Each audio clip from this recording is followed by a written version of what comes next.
Salut à tous. Le sac, c'est une vraie problématique en survie. Surtout quand on conçoit son sac d'évacuation, c'est la première chose à penser, c'est le contenant, donc son sac. Je vous présente quelques-uns de mes sacs que j'ai pu utiliser. J'ai pas eu beaucoup de sacs, j'ai pas eu beaucoup d'expérience avec de différents modèles de sacs. Mais ça pourra peut-être vous aiguiller ou vous donner une idée pour votre choix personnel.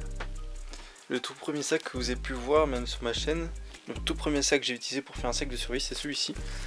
Ça vient de chez Decathlon, c'est un petit sac de 20-25 litres. Extrêmement simple, vraiment pas cher, mais qui est vraiment très bien. Je considère que pour débuter, il faut toujours commencer par un petit volume, et au fur et à mesure d'accumulation de matériel, etc., on augmente son volume. Alors sur ce sac, on a simplement une grande poche intérieure. Le truc le plus basique qui puisse exister, une poche et 2-3 rangements sur les côtés. On peut aussi y mettre une poche d'eau avec la sortie juste en haut, ce qui est hyper pratique pour un sac. Sur les côtés il y avait quoi fixer pas mal de matériel, le duvet, une hache, etc. De la corde par exemple, ce qui était vraiment très pratique, ce qui permet d'augmenter le volume du sac à l'extérieur et non pas à l'intérieur. Par contre dans ce sac c'était impossible de mettre un duvet, donc j'ai rapidement changé au bout d'un moment. Au niveau du dos, on a une plaque simple, ce qui fait que le sac n'est pas très cher, mais c'est pas le plus pratique puisqu'on va vite fait transpirer dessus. Et sinon les bretelles sont de très bonne qualité, avec un système qui permet de retenir la bretelle, ce qui est vraiment génial pour le transport. Ça permet de mieux répartir le poids. Le seul vrai défaut, c'est qu'il n'est pas assez volumineux. Donc c'est pas le meilleur des sacs, mais il fait le taf en premier temps. Ensuite, un peu plus tard, vous avez pu aussi apercevoir ce sac. C'est un sac hyper connu, je connais plus du tout la marque, mais il y a énormément de magasins qui le vendent. C'est franchement pas le meilleur des sacs, mais il est vraiment très pratique. Alors pour commencer, on a une grande poche au plus proche du dos, on a une grande poche qui s'ouvre jusqu'en bas. Voilà, quelque chose comme ça. Ça permet surtout de pouvoir accéder aux affaires de tout au fond du sac sans forcément enlever tout ce qui est en haut. Et ça c'est vraiment extrêmement pratique pour un sac, surtout en survie, si on a besoin d'accéder tout simplement à son kit de premiers soins. En général il est en haut, mais si là on l'a mis en bas, c'est extrêmement pratique. Ensuite on a une deuxième poche, ici un peu plus petite, et on en a deux autres poches devant, qui sont assez pratiques pour séparer son matériel et s'y retrouver sans avoir des contenants supplémentaires. Au niveau du dos c'est plat, ce qui fait que c'est moins cher. On a une poche ici assez pratique, ce qui permettait pour ma part de ranger une machette. Alors les bretelles sont de plutôt bonne qualité, par contre on a une attache qui est simplement cousue, ce qui fait que c'est franchement de la merde. On n'a pas de système qui permet de retenir la masse dans le sac, ce qui fait que le sac va souvent tomber vers le bas du dos, ce qui est vraiment pas du tout agréable. On a ici une ceinture ventrale qui est assez épaisse, moi souvent j'y rajoute des choses dessus, une trousse d'accès rapide et par exemple un holster, ce qui peut être super pratique. Les problèmes que j'ai eu avec ce sac, c'est surtout au niveau du volume. On voit que là le sac est vraiment hyper large, ce qui est vraiment une très mauvaise chose pour un sac. Le poids va s'étendre très loin du corps, ce qui fait que ça nous tire en arrière, ce qui est vraiment très mauvais pour un sac. Et c'est pour ça que j'ai rapidement changé, après avoir fait plusieurs treks, plusieurs bivouacs. Au bout d'un moment j'ai rapidement passé à un autre modèle plus classique. Le problème aussi c'est sa couleur. Au début je pensais que c'était vraiment sympa d'avoir une couleur militaire, ce qui permet de camoufler son sac, etc. Mais si on a évacué, c'est pas une bonne idée, ça fait passer pour un militaire et c'est pas du tout le but. Ça nous attire plus d'ennuis qu'autre chose. J'étais plutôt partisan des passes en molle, mais en fin de compte je me rends compte que ça sert pas forcément grand chose. Et pareil, on avait une accroche sur le côté pour fixer la corde, matériel, hachette, etc. C'est un sac qui vaut à peu près 35 € je crois. 35 € pour 35 litres. Ça fait un bon rapport, en plus au niveau qualité-prix c'est très correct, on a un revêtement étanche à l'intérieur. Et ça c'est vraiment génial, surtout quand il pleut. Ça permet d'éviter de mouiller la moitié de ses affaires. Là-dedans j'ai arrivé à mettre mon duvet carrément en dessous, avec les différentes attaches, c'était vraiment limite, mais c'est hyper pratique. C'est vraiment un truc que je recommande sur les sacs, d'avoir une attache en dessous pour mettre son duvet, matelas, etc. J'avais mis une sangle devant pour essayer de retenir la masse, pour éviter qu'elle s'éloigne trop du corps, pour que ça soit plus agréable à transporter, mais bon, en fin de compte ça servait pas à grand chose. Voilà pour ce sac. Ensuite, un modèle que vous n'avez pas vu sur ma chaîne, parce que je l'ai rapidement utilisé, c'est un sac que j'ai récupéré. C'est un sac ultra light. En gros, il pèse pas plus de 1 ou 2 kg. Ça nous fait gagner énormément de poids sur le poids total. On est à peu près à 50-60 litres, ce qui est vraiment pratique pour mettre tout son matériel dedans, surtout en hiver.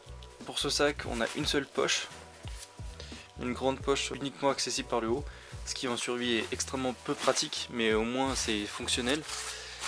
Donc ensuite on a pas mal de rangements devant, une poche devant, des poches sur les côtés. On peut ranger, souvent je mettais des chaussures ou une gourde d'eau. Et pareil, les passants sur les côtés qui permettaient d'accrocher un peu de matériel.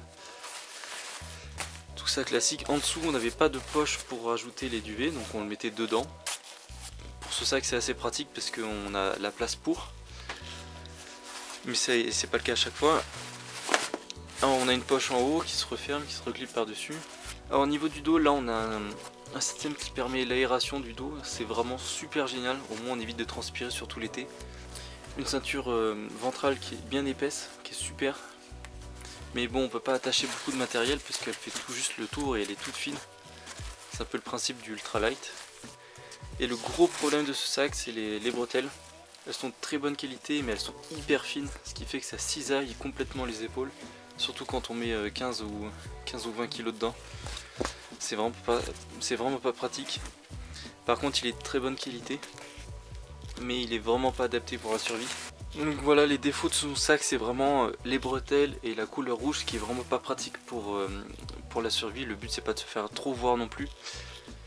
Mais au moins ça reste un bon sac. Après c'est un sac qui est très très cher, mais il est pas vraiment adapté pour la survie ou l'évacuation. Et voici mon dernier sac que j'ai acquis assez récemment. C'est le Ford Class 700 de chez Decathlon.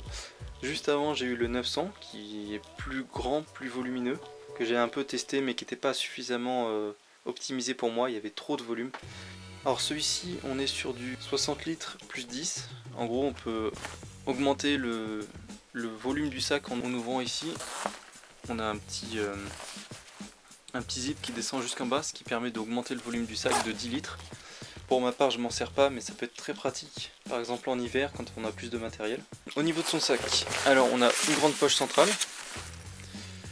mais aussi on peut directement l'ouvrir, même en accès rapide. Directement, hop, on a accès à une poche qui permet d'ouvrir complètement le sac jusqu'au fond, ce qui permet ici d'attraper son duvet par exemple. Comme pour le sac camo militaire, c'est vraiment hyper pratique ce genre de poche. Ça permet, comme j'ai dit, d'accéder au fond du sac sans forcément tout déballer. On a au milieu des clips qui permettent de retenir le matériel qui est plus lourd, ce qui permet de par-dessus les clips de mettre des matériaux plus légers comme une veste, devant comme ça, en accès rapide. Et on a une structure en métal dans ce sac. On voit ici les morceaux qui dépassent. Cette structure est vraiment hyper pratique, ça permet vraiment de bien maintenir le sac. Il y en a dans à peu près tous les sacs. Ceux que j'avais avant, le petit je crois qu'il en a une mais toute légère. Et celui-ci il n'en avait pas, enfin il a une structure en carton et plastique. Ce qui permet de réduire le poids, mais c'est vraiment pas une bonne chose, ça tient assez mal au dos. Donc ici une super bonne structure, on a différents clips sur les côtés, on en a beaucoup plus que les autres sacs. On a des poches spécialement sur les côtés pour mettre les gourdes. Devant on a l'équivalent des passants molles, ce qui permet d'attacher différemment de trucs. Ce qui est bien c'est qu'il n'y en a pas beaucoup, ça permet d'éviter de s'accrocher un peu partout dans la forêt. Au fond on a des passants spécialement pour le duvet ou pour les matelas. Ça c'est vraiment tellement pratique. On a tout en haut une grande poche où dedans il y a déjà un protège-sac contre la pluie. Pour ma part je le changerai parce qu'il est gris, il est à peu près couleur du sac. Et je vais en prendre un camo militaire pour cacher le sac. Vu que là la couleur est une couleur civile, ce qui permet d'être plus discret en cas d'évacuation. Mais si j'ai envie de cacher mon sac ou de rester discret, je pourrais avoir une protection par dessus qui permettra de le rendre camouflé comme celui-ci. Le dos est un modèle très étudié pour éviter la transpiration et pour faire un transport très adapté. Ça permet vraiment d'avoir un maintien au dos qui est super, ce qui permet de faire de plus longues distances. On a aussi des bretelles qui sont ultra rembourrées et ça c'est vraiment ultra génial. C'est pour ça que j'ai un peu pris ce sac, c'est que les bretelles sont vraiment très épaisses. En dessous on a une ceinture ventrale qui est très rembourrée, bien épaisse. Ça permet d'enlever un peu du poids des épaules et le mettre sur les cuisses. On a aussi deux petites poches de chaque côté en accès rapide. Dans ce genre de poche, je mets mon kit feu ou le kit de premier soin d'urgence. C'est vraiment très pratique. Sur les bretelles, on a aussi ici un élastique, ce qui permet de sauter. Par exemple, si on fait un petit saut, ça permet d'éviter de se défoncer le dos, ça va amortir légèrement. On peut aussi régler la hauteur dans le sac, etc. Donc c'est vraiment un très bon sac. Ça fait pas très longtemps que je l'ai, donc j'ai pu le tester quelques fois. J'ai testé l'autre modèle, le plus gros encore. Mais je pense que franchement il a de bonnes capacités et de bons atouts pour être vraiment un bon sac. Donc voilà la dernier modèle que j'ai pu acquérir. J'ai aussi testé d'autres sacs, le sac militaire de 120 litres qui est vraiment à la fois c'est un bon sac mais à la fois c'est un très mauvais sac. C'est à peu près pareil que celui-ci, on a beaucoup de ressemblances, ne serait-ce qu'au niveau du dos. La ceinture ventrale, les bretelles etc sont assez ressemblantes. Mais au niveau du volume, il est quand même beaucoup plus volumineux, à peu près un poil moins que le double. Il a pareil des bonnes attaches sur le côté, une attache en dessous. On a une poche centrale mais qui peut s'ouvrir par devant. Et bon voilà, j'ai préféré choisir plutôt un modèle civil, ce qui permet d'être beaucoup plus discret.